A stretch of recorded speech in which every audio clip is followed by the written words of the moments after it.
Depuis quelques heures, Éric Zemmour est au cœur d'une vive polémique. Lors de la quotidienne de Face à l'info le mercredi 30 septembre, le journaliste a affirmé que les mineurs isolés en France étaient tous des voleurs, assassins et violeurs. Une enquête ouverte. Ces propos ont provoqué un tollé dans la classe politique et sur les réseaux sociaux. Le parquet de Paris vient d'ouvrir une enquête pour provocation à la haine raciale et injures publiques à caractère raciste. Quenu, quant à elle, se voit reprocher d'avoir maintenu la diffusion du dérapage d'Éric Zemmour alors même que Face à l'info n'est pas programmé en direct. La rédaction de Quenu se désolidarise ce jeudi 1er octobre. Christine Kelly a tenu à apporter une mise au point.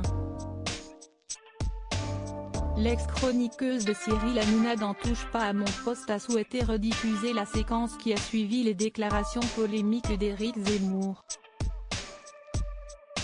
Tous les mineurs isolés ne sont pas des voleurs et des violeurs, mais la responsabilité de la France et du gouvernement c'est de ne pas prendre le risque, y concédait le polémiste. Mes propos n'engagent que moi. L'ensemble de la rédaction de Quenu à laquelle j'appartiens et qui est très attachée au débat d'idées, à la libre expression de tous les courants de pensée, ne partage pas ces propos. Ils ne sont que l'expression de votre point de vue et pas le point de vue de Quenu, a indiqué Christine Kelly.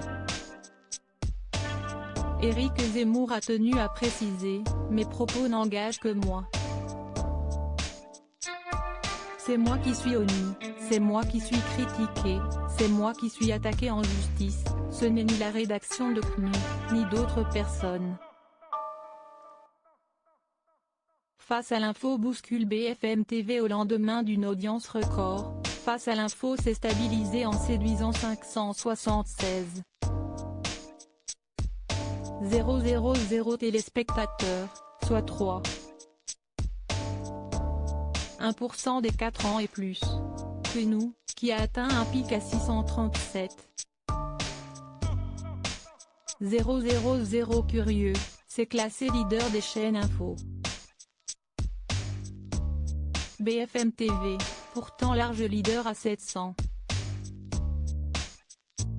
000 fidèles, 5,7% du public, en pré-access, a vu sa moyenne chuter dès le début de Face à l'info. De 19h à 20h, elle a plongé à 373 000 personnes, soit 2,1% du public.